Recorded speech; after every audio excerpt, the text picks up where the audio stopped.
Bismillahirrahmanirrahim.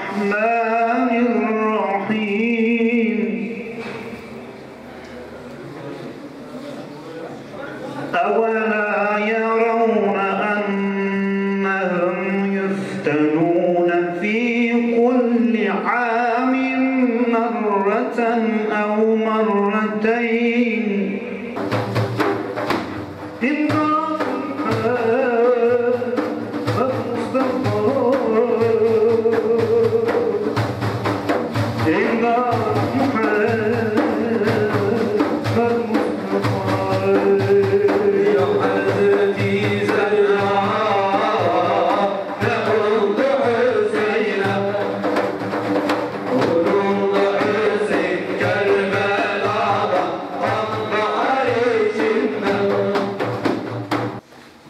Değerli ve kıymetli müminler, Aşura günü olan Muharrem'in 10. günü insanlık tarihi içerisinde çok önemli olaylara şahitlik etmiştir.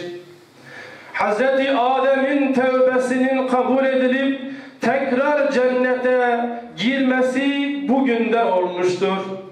Hz. Nuh'un gemisinin tufandan kurtulup Cudi dağına istiva etmesi bugün de gerçekleşmiştir.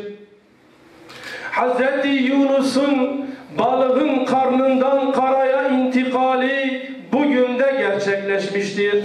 Artık Muharrem ayına girdiğimiz günden beri Hazreti Hüseyin'in adım adım Kerbela'ya gidişi gibi bizler de Muharrem ayına ayak bastığımız an yüreklerimiz, kalplerimiz Kerbela meydanına doğru gidiyor.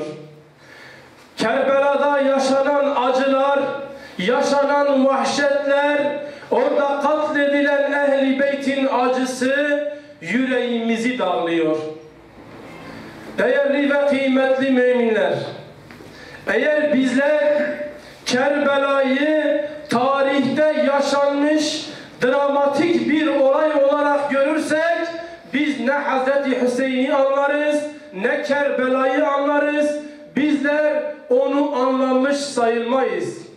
Maalesef 21. asrın Müslümanları olarak Kerbela denilince, Kerbela anlatılınca bizler 1000 küsur yıl önce yaşanmış, bir çölde yaşanmış dramatik bir olayı anlatır gibi anlatıyoruz.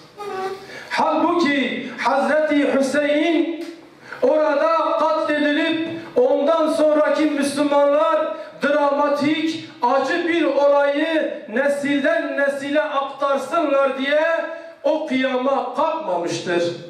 Bu düşüncede olan Müslümanlar Hazreti Hüseyin'i anlamamışlardır. Kerbela'yı anlamamışlardır.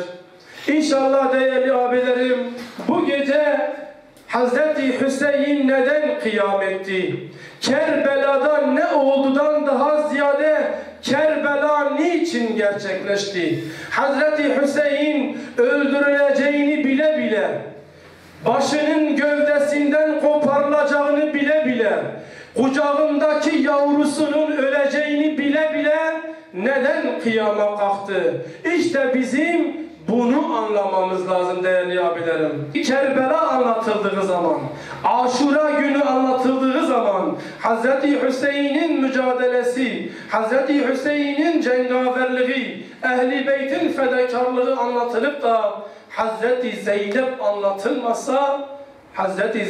anlatılmasa, Kerbela yarım kalır değerli abilerim. Hazreti Hüseyin ve Ehl-i Beyt erkeklerinin şehadetinden sonra Yezid'in ordusu, Ehl-i Beyt kadınları, başta Hazreti Zeynep olmak üzere onların ellerini kelepçeliyorlar. Onları diyardan diyara sürüyorlar. Onlara köle muamelesi yapıyorlar.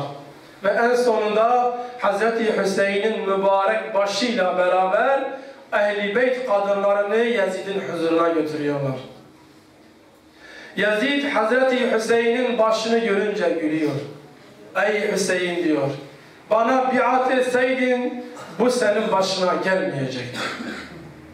Ve Ehl-i Beyt kadınlarından Hazreti Zeynep Yezid'e bakıyor. Diyor ey Yezid, sen zafer kazandığını mı zannediyorsun? Ehli beyt erkeklerini kılıçtan geçirerek bir başarıya imza attığını mı zannediyorsun? Ehli beyt kadınlarını diyardan diyara sürükleyerek, ellerini kelepçeleyerek onlar bir başarı kazandığını mı zannediyorsun? Vallahi diyor ey Yezid diyor, Allah Azze ve Celle'nin sana azap ettiği gün bizim gülüşümüz bugün senin bize olan gülüşünden daha çok olacaktır. Hazreti Zeynep asla ve asla Yezid'in önünde burukluk hissetmiyor. Gözyaşı da dökmüyor. Hazreti Hüseyin'in mübarek bedenine, mübarek başına baktığı halde düşman, zalim olan düşman hoşlanmasın diye, keyfi hoş olmasın diye, ehli beyt kadınlarının ezildiğini göstermesin diye Hazreti Zeynep Yezid'in karşısında dimdik duruyor değerli abilerim.